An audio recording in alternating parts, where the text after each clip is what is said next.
Hey all, Siege here, and after checking out some of Destiny 2's Season of Dawn, came to kind of an epiphany, if you will. Mainly that the direction most of my favorite games, not just Destiny, are going isn't really what I initially signed up for, and it's got me feeling for the first time that my playtime is more like a job than a fun experience. My last video kind of discussed many of the mostly grind-related shortcomings of the Kuva Lich system in WARFRAME, and Empyrean looks to add even more to the grind, but after getting through as much of the campaign as I'm allowed, yes, the campaign is technically time-gated, it feels like really in all my favorite games. Pure and simple, there's no longer any true interest in making anything compelling to play through, focusing almost exclusively on the grind and just giving players stuff to do. I'm not going to sugarcoat it. Shadowkeep was the worst campaign in the long, sad history of Destiny campaigns, mainly because of three major factors as I see it. Firstly, the story itself is broken up so much between narration points with arbitrary numbers of enemies that have to be defeated to craft gear in order to progress that there's no actual flow, making it hard to really follow. But then you realize this had to be done to inflate the campaign's completion time, because 2, there's no story. Call Curse of Osiris or Warmind bad if you want, but at least they had conflict, an antagonist, and a legitimate beginning, middle, and end. Shadowkeep is a glorified lore tab, as nothing actually happens aside from a bit of an info dump. Spoilers to those who care. We come to the moon, we find one of the pyramid ships, we enter the ship, and have a vision that doesn't explain anything more than we already knew. There's no conflict. Who was the bad guy? Other than to pad out the campaign, why did we even need the armor if the ship was expecting us and literally carried us in with its tractor beam? I may expound more on all the plot inconsistencies in a future video. If you're interested, let me know in the comments. But anyway, we finally reached the third and probably worst offender, at least for me, and that was that literally everything was a reskin. Even down to the actual boss fights, some of which were in their old arenas. Something that allowed me to exploit all the little cheat areas I used the first, second, 7th, 23rd, 52nd time. Take your pick, I fought them. Which actually did make me feel like I was in a literal Vex time machine that brought me back to Destiny 1, conveniently right back to the moments where I was complaining about the number of times I've had to do these things way back then. And I think that's what made Shadowkeep such a rough experience. So much so that as I was trying to progress in this newest edition of the game where I needed to complete 5 of any of the following, Strikes, Gambit, and Crucible, I couldn't bring myself to do it. I'm just tired of running the same content over and over, you know? I just got done bitching about this in WARFRAME, and here I am having a similar feeling in Destiny a day into new content. But then again, what the fuck is new about having to do old Strikes?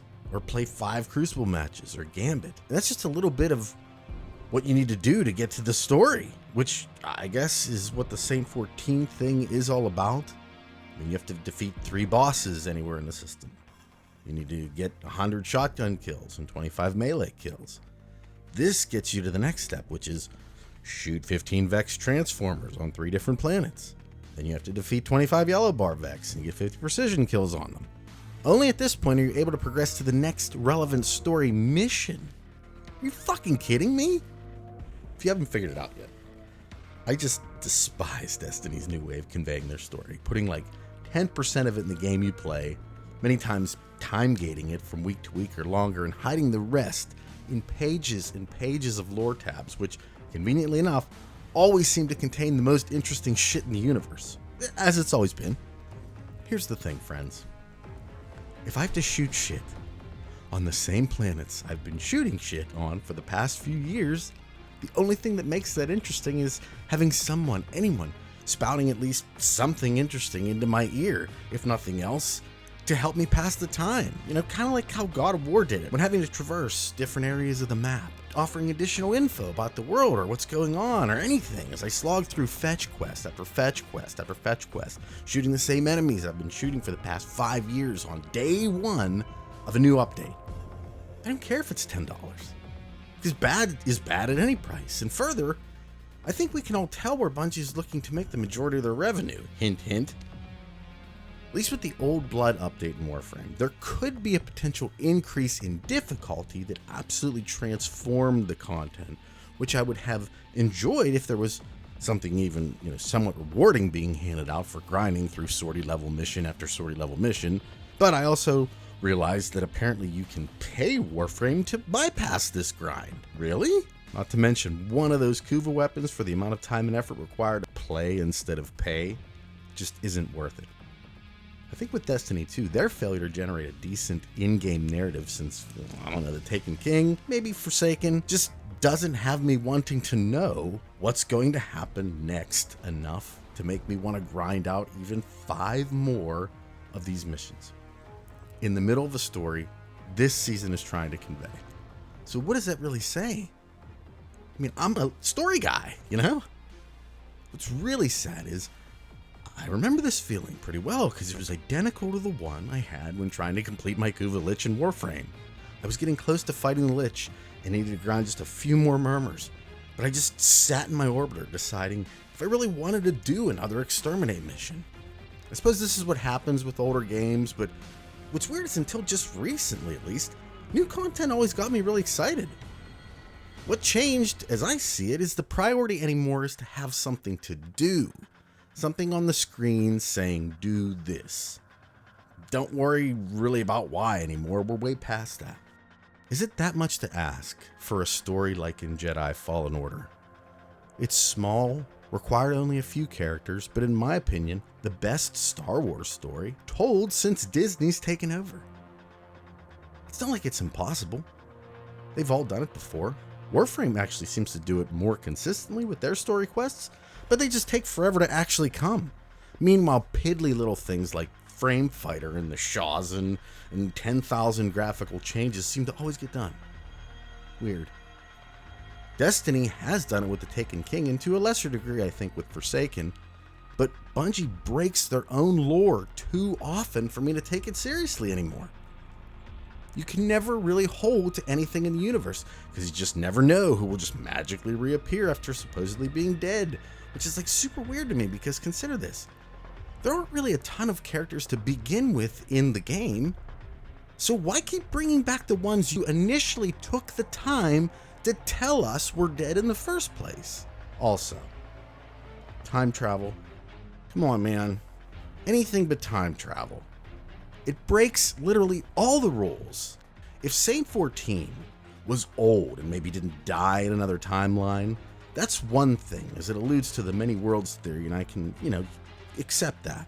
But going back in time, especially in the context of this story, with the Scions trying to rewrite our defeat of the Cabal, if you opened that door, why wouldn't everyone be trying to get their hands on the sundial? Wouldn't the Hive like to redo our defeat of Orcs? Wouldn't the Fallen want to go back to when they had the Traveler, at least a time when their entire race isn't also fucking scattered to the wind? Wouldn't the Vex want to bring back, what's his nuts from Curse of Osiris or the Undying Mind that we apparently went in and killed in every timeline? So you're telling me that we know the exact number of timelines? Stupid. Seriously. What the fuck were we doing in Destiny 1 when I did that strike thousands of times? Is this where the Deviri paradox in Warframe is headed? Time travel? God, I hope not. That's going to be really rough to deal with. All that being said, I'm beginning to understand that it's really me that's the problem, in that I'm not willing to adapt to this new world. A world of quick convenience and instant gratification. Engaging lore requires time, patience, and an overarching vision, which, to be frank, in today's world just won't do. Turnover at companies, profit-first mentality, and hyping a game beforehand versus allowing the game to stand on its own merits after its release are the way of things these days, and I'm beginning to believe that original bill of goods I thought I was buying with the Taken King in Destiny and the Second Dream in Warframe are more likely like lightning in a bottle versus a standard to be held to. Both games at this point just seem intent on adding endless amounts of grind in order to satisfy their player base, and, perhaps they are. I just didn't realize I wasn't part of their target demographic anymore. And likewise, I'm willing to accept that as the truth. However, I have to say that, like the Kuva Lich system, Season of Dawn is horribly disappointing so far, and it's making me question why a person would even want to purchase content on day one anymore from the Destiny franchise. Imagine how much more enjoyable and, cheaper it would be to just wait a few months and play all of it uninterrupted. I mean, the grind is still Warframe level, but at least there'd be no weekly time gate for stuff as Bungie attempts to actually write the content week by week. I guess that's why we get it like this. Apparently they've adopted the South Park writing schedule. Or is it that if released all at once, the player base would be finished with it in a few days? I'll let you decide. But let me know which you think, as well as your impression of Season of Dawn, and what you think are the limits, if any, of grinding. Hey, maybe that's your favorite part, and couldn't care less about the narrative. I'm open to hearing other perspectives on the matter, although I can promise you I'm pretty sold on my own. At any rate, I hope you all have a wonderful day. Have a wonderful rest of your week. I'll talk at you all in the next one. Take care, everybody. Bye.